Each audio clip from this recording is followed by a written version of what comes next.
special episode of Business Unusual. I'm Mona-Lisa Dube. My guest today is the Minister of Mines and Mining Development, Winston Chitando, and his ministry is very important in getting foreign currency for the country, and he has a target of $12 billion by 2023. And we're going to be talking about how feasible this is, how this is going, and other issues that are within the mining sector. Mr. Chitando, thank you for being with us this evening. Thank you very much. All right, so I know that you've been working in the private sector prior to being in government for quite a number of years. That's correct. How would you say has been the difference between the private sector and the government, and maybe how do the two complement each other? Well, I think for me, it's a continuation of serving the industry. And, like you correctly said, I worked in the private sector, largely in the mining industry for years. And, just a question of moving from the mining industry in the private sector to the mining industry in government. So for me, it's a continuation. And fortunately, I must say, at some stage, I served as vice president and then president of the Chamber of Mines of Zimbabwe, which enabled me to get a good overview of how the industry operates in Zimbabwe. And also during that period, I would engage government on issues affecting the industry.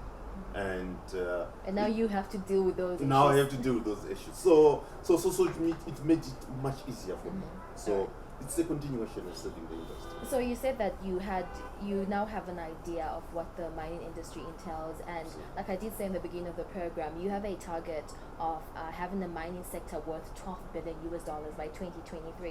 Yes. We are in 2021. Yes. How much is the mining sector worth right now? It's probably not a fair way of assessing how we are achieving that target, in the sense that most of the projects which will contribute to the 12 billion 2023 target are projects which are in construction. But how much is it worth now as we're working towards that? As we talk, it's worth about 5 billion. All right, so from the 5 billion to the 12 billion in a space of 2 years rather. Now you can then walk us through the process of what you're saying that it's in construction. Perfect. There are about 4 major contributors which will move us from where we are to the 12 billion. The first is improved gold deliveries. You are aware that we suffered a decline in gold deliveries, but that is not a decline in capacity. If anything, the capacity is increasing.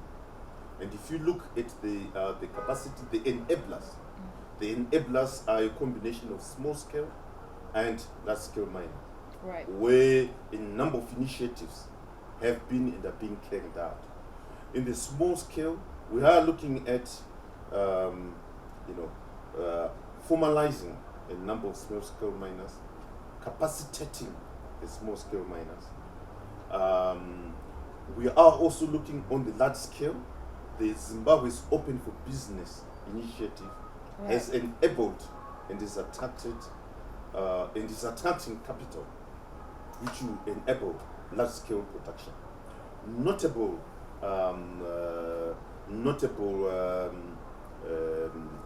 targets include Caledonia, where an agreement was signed with the government, where they are aiming to achieve 15 tons over a number of years. We have Shamba Mine, which was officially commissioned by His Excellency in December last year, which on its own will do 5 tons, 5% of the target from one mine. We have Eureka, which the groundbreaking ceremony, which His Excellency had in 2018, which is coming into production in July, which on its own will be doing 1.5 tons. So we put a number of all these projects, the totality of which you will see gold achieving the 100 tons, which will be coupled with a policy review framework in terms of the gold enabling the gold sector to continue growing. So that will see the gold sector moving to the 100 tons which we are So while targeting. we're still on the gold sector, Mr. Chitando, before we move on to the other priority areas that you have as a Minister of Mines, you rightfully said that you're looking at small-scale miners as well as the large-scale That's miners. correct, yeah. And there have been a number of issues in the mining sector. Let's start with the small-scale miners. You know, it's estimated that Zimbabwe has been losing about $200 million in terms of leakages alone every year. And this has been attributed to a number of issues. They're saying that, oh, how can we have fidelity printers as an own-sole buyer, etc., etc. Are you looking into this? Like I said, before you ask the question, I said with initiatives to capacitate the small-scale miners, initiatives to capacitate the large-scale So maybe miners, get into which will be specifics. enabled with a policy review mechanism, which I can't divulge at this stage. Okay. But there will be a review of the enablers. At what to point, achieve. Minister? I mean, Very 2023 is soon. around the corner. It's actually under discussion, and I'm very confident that at the time of when the policy supporting mechanisms are announced, we will be in time to get the 100 tons in 2020. Are you also looking to the issues with the large-scale miners around how they are at 60% foreign currency retention right now? It's a totality of... And of they feel like they have taxes left, right, and center, and they have to pay in foreign currency, yet they're only keeping that 60%. it's a totality of enablers, which if I can call them, to ensure that we get to our targets. So is the liberalization of the gold mining sector something on the cards? I wouldn't say so. What I'm saying is we are reviewing, and I wouldn't want to talk any further than that at this stage. But that's being reviewed to say what policy framework is required for us to, and the discussions are taken. Okay, so let's also look at the issue to do with corruption within the mining sector. When the Zimbabwe Anti-Corruption Commission released a report, I think late last year, around the areas in the mining sector, one of the key issues that they highlighted needed to be addressed in the mining sector is corruption. I hope you're not also going to say it's in this framework that you're working on and give us probably a comprehensive answer as to how you're actually working towards this. With corruption, what we have said before, and what I say again, if anyone has any specific cases of corruption, they should be reported to the ministry and to the Zimbabwe Anti-Corruption Commission, and action will be taken. You find that there are many cases where there are allegations of corruption, and if the necessary information is not passed on, there's nothing we can do. Where information has been passed on to ZAC, and where information has been passed on to the ministry, decisive action is taken. There are a number of officers who have been dismissed, officials from the ministry. Once cases are reported, it's taken very seriously and action is taken. So what I urge members of the public is, if anyone has any knowledge of corruption, that information should be passed on to the relevant authorities, being the ministry and ZAC. What if that information or complaints is against you as the Minister of Mines, that you have been in issues to do with corruption? We understand that there's somebody who raised concerns about a certain incident that happened in Kwekwe. What if it's against you, Minister Chitando? ZAC has a mechanism where it may be a minister or not a minister, where one is free to go and report cases.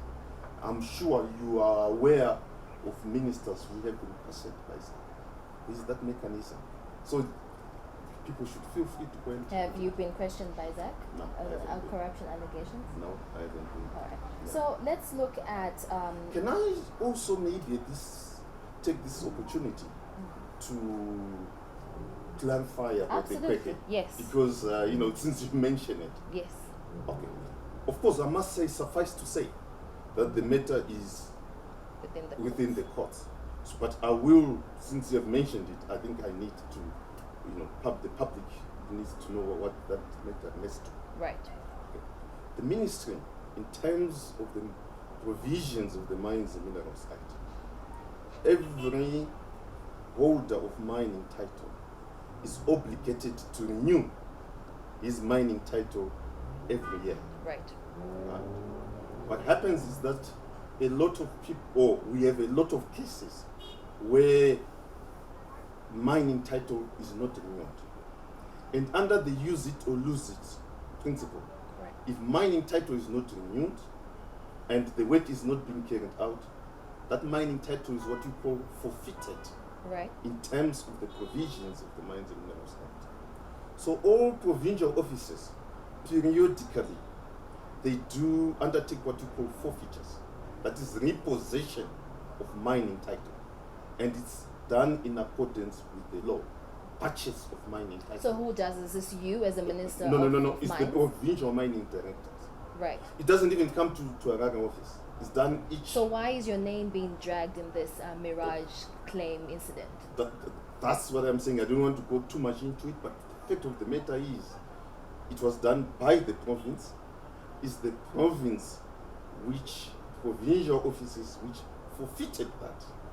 And to say why is it being dragged, I think you can speak to those who are dragging it. And ask why your name is Why is being dragged? Because it was done procedurally. It wasn't just that particular claim. Right. It was a whole batch of claims which were forfeited in terms of the provisions of the Act. And once forfeited, what happens in a number of cases, players in the mining industry go on to apply, and their applications are done at the provinces. So are you stating that you didn't take this mine for yourself? No, not at all. What has happened in this particular case, there is an entity which is also based in the Midlands, which Right. applied for that mine, which had been forfeited, and it was granted to them.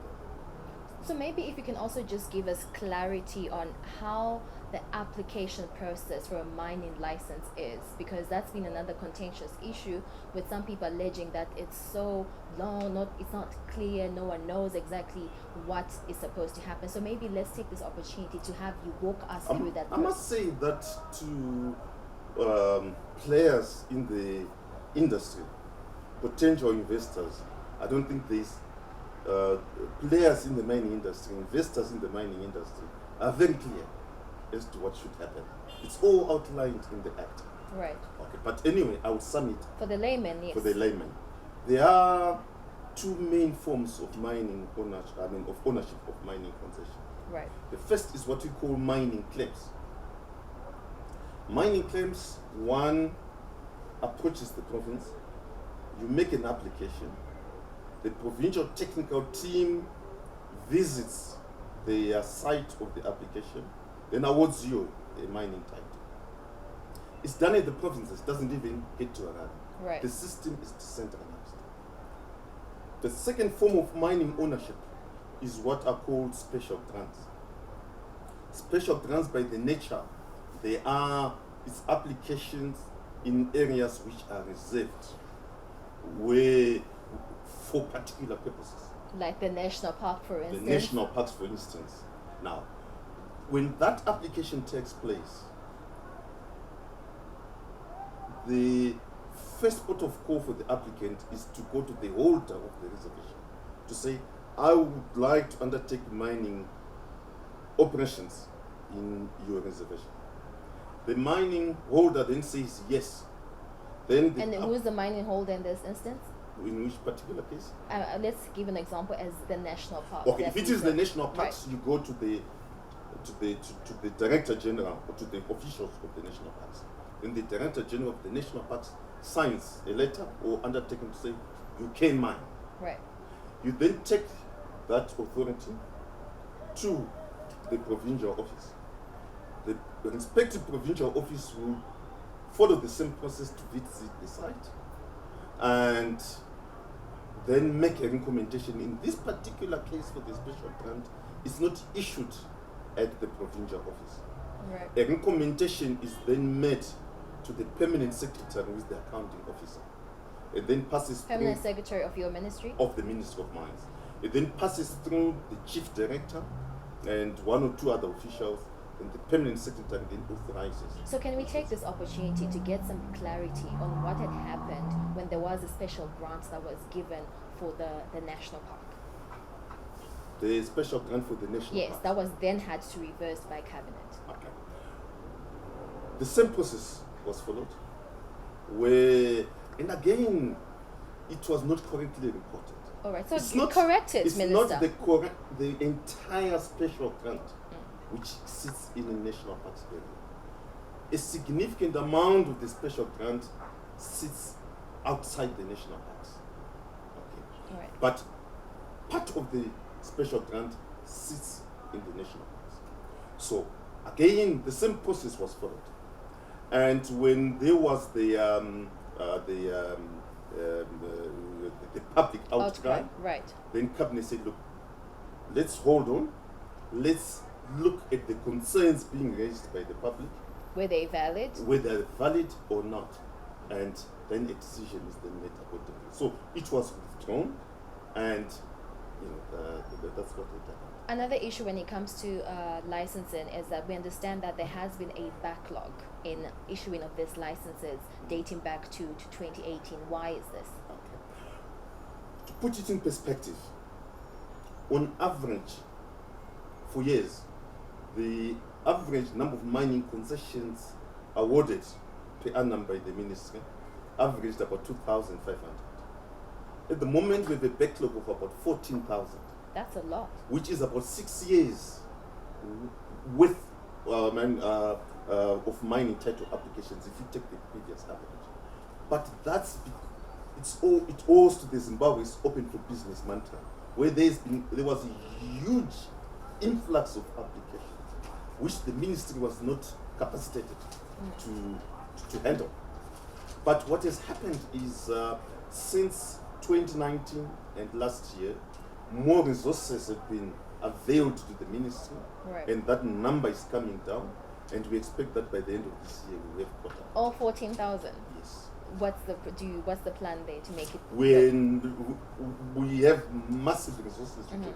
Just as an example, in 2018 when applications were made, in some cases, some provincial offices had one vehicle to service applications, to service disputes, to service So you're rightly inspections. capacitated We now. have capacitated. We now have, provincial offices having 5-6 vehicles and a lot of other resources which are required. So it was a resourcing issue, Right. coupled with a huge influx of applications never seen before. So I know obviously when you start talking about mining, by default people start thinking, oh, gold is the only source of mines in the country of minerals, but we have different minerals. Maybe if you could give us an update on the platinum sector. Okay, the platinum sector is a sector where we expect that it will contribute 3 billion by 2023, and it's premised on 6 key projects. Firstly, 3 brand new projects, Right. being Great Dyke Investments in Davender, Bravura in Selu, and Caro Resources in Mondoro. So these are new projects which all will be in production in 2023. In addition, the 3 current producers are all in expansion mode. Mimosa is expanding, Ungi is expanding, and Zimplats is expanding. The totality of all these initiatives will see a huge increase in platinum How are we production. going to get to this 3 billion by 2023 when we're giving organizations such as the Great Dyke 5-year tax holidays, Minister Chitando? What's the issue around that? Well, I think we are probably talking 2 different things. Well, the 12 billion is an issue of the contribution in terms of revenue to the country. The tax doesn't get into there? The tax is another separate matter, but here we are talking of revenue contribution to the state. The Great Dyke issue, I cannot comment on that. It's an issue which is under discussion with my counterpart, which I can comment on. When are we able to hear an update on Very what soon, the very situation soon the is? minister All right. will So clarify that. just to take you back a bit, when speaking about mining in the sector in Zimbabwe, one of the major concerns as well has been to do with safety within the mining sector. We've been hearing about shafts falling down, and just recently the Civil Protection Unit highlighted to Parliament recently that they do not have the capacity to actually make sure that everything is above board. Are you looking into this? What's your response to this as a ministry? I think, whilst I fully understand and appreciate the concern within, from the public, and from stakeholders, let's be clear that there are regulations which govern the operations of mining activities. Right. Okay? What you're supposed to do and what you're not supposed to do. And if those regulations are followed, accidents should not happen. I think that's the first point. But how This do day they get to articles- even mine there without these regulations being followed? Shouldn't there be a procedure for someone actually checking on what's going on, who's mining where? Are they supposed to be mining there before we even get to the shafts falling down? Well, in all fairness, once you can go and check today, but if someone follows unsafe practices tomorrow, an accident will take place.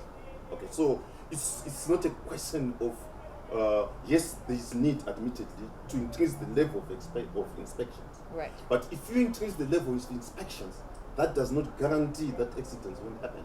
You can inspect a mine today. When the inspector leaves, if those operating don't follow the correct procedures, accidents will happen. So what's the plan there? The plan is to educate all members in the mining fraternity to mine safely. In October last year, Cabinet issued what was referred to as an orderly mining principle, Right. whereby government recognized that mining, yes, it's a major driver in the economy. Mining, yes, it's required in the attainment of Vision 2030. But for that to happen, there's need to have orderly mining where all players follow the provisions of the law. So, through the relevant associations, which are the Zimbabwe Miners Federation and the Chamber of Mines, government is engaging the associations to give the awareness to members that Right. there's need to mine safely. And in the event that there's an accident, like I did say, CPU is saying they do not have the capacity to actually go through there or to do what needs to be done, because we've had of instances where some miners have been trapped and they cannot be retrieved from wherever the shafts have fallen from. No. I think, let me clarify that. Please. First and foremost, I mentioned of the big upsurge in mining activity. Right. And Which you said in the beginning you're looking to formalize. No, it's not formal. No. It's a separate issue here. What I'm saying is, we have seen the last 3 years, they've witnessed a huge increase in mining activity. And what is happening is, like I said, the Ministry of Mines and the CPU also are being capacitated to be able to deal with that upsurge. And it's a process which is underway. So that's being addressed Right. in terms of that. Then secondly, let's look at the accidents in question. All the accidents which have taken place, was there sufficient reaction time to visit the accident site? Yes, there was.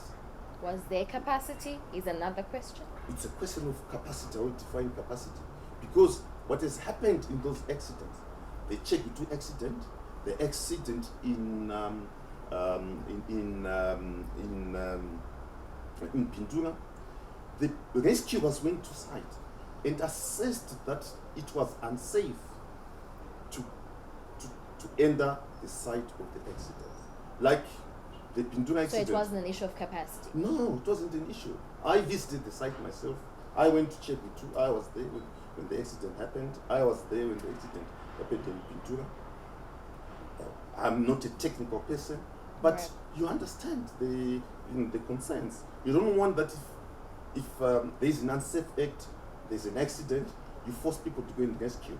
When they give you a professional opinion that is unsafe, you can Right. do that. Okay. So it's not necessarily an issue of capacity. Yes, there's need to increase capacity. That I admit. But you also must understand that worldwide, when accidents happen, the people who go to rescue, when they give you a professional opinion that it's unsafe to get inside, you also Right. have to respect that professional opinion. So how are you going to strike the balance, Minister Chitando? Because we are looking at small-scale miners, and I think Fidelity Printers has attested to this, that small-scale miners are the largest contributor, especially to gold in the country. And these are the ones that you're saying that there's so many people that have come up everywhere in mining. So how are you going to strike the balance in actually formalizing them and making sure that as the biggest contributors, they're well catered for, and to strike the balance of actually people that are mining illegally, because recently about 9,000 miners were arrested. I think you're probably, in all fairness, probably, your question, I understand it, but I'll separate the issues. Okay. Okay. The first issue is what procedures are there. Procedures are very clear. If before you start mining activity, you submit an EIA, environmental impact assessment, to say, look, this is where I'm going to mine. This is how I'm going to mine. Secondly, you submit what we call a site of works plan to the ministry, where you say, this is how I'm going to site my mining activity. Right. Then thirdly, you are then given the node to mine.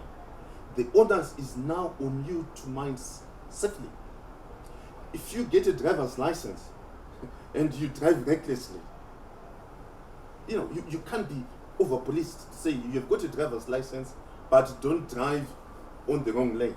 No, you are given a driver's license on the basis of you understanding the provisions of the highway code. Now, when you get on the road, the onus is on you as the driver to follow the provisions of the highway code. That's the same thing with mining. Right. The provisions are there. You do an environmental impact assessment on what you're going to do. You do a site of works plan on what you're supposed to do. And the onus is now on you as the miner to perform in accordance to the provisions which have been set. So that's the issue. Then the second issue, I say the issues have to be separated. There is an issue of illegal miners, which you are talking about. Right. And again, what is the definition of illegal miners? I think that's the issue. Illegal miner is, according to the definition which we understand, is someone who goes on a site and undertakes mining without having ownership of the concession. That has been authorized. Yes, it's not authorized. The due process is not being followed. So that's two separate things. Mm-hmm. Where in terms of illegal mining, there are steps in which that it is handled because it's illegal. Right. Those who are legal, who have followed the process and have to mine safely, the provisions of the law are there. And as I said, through membership and through the associations which represent those miners, the mining fraternity, the Zimbabwe Miners Federation and the Chamber of Mines, we are reaching out to all the miners, the members of the mining fraternity, right, to operate safely. But no amount of inspection can guarantee that accidents don't happen. Like I gave you the example of a driver's license. You get a driver's license when the authorities deem that you've understood the regulations. So that's the same thing. So we are reaching out to the mining fraternity. Another issue, Mr. Chitando, we have heard reports that chiefs say that culturally or traditionally, women are not allowed on mining sites. Is this true? I haven't heard of that. Okay, so my question was going to be, because culturally they say that because if women are on mining sites, they will disrupt the mining processes, therefore they're not allowed to do this.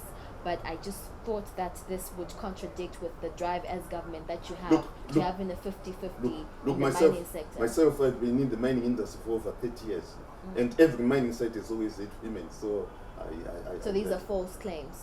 Well, people may talk about it, but I haven't heard of it. And as I said, I've been in mining for over 30 years. Right. And at every mining location, they've always been women. So maybe as we wrap up, Mr. Chitando, let's speak about the importance of inclusion, particularly in the mining sector. Inclusion of women, inclusion of young people. Are you taking particular strides in making sure that they are also accommodated in the sector? Oh, yes, definitely, without any doubt. Firstly, as a ministry, we have created what we call a special desk to address to look into the promoting women, youths, and war veterans to move into mining. And furthermore, we have some initiatives which will be rolled out in the next few weeks, which are aimed at facilitating, a bigger entry of women, youths, and war veterans into mining. Right. And lastly, can you just elaborate on what you said in Parliament recently about Zimbabwe being an oil producer soon? What is our capacity there? Well, okay,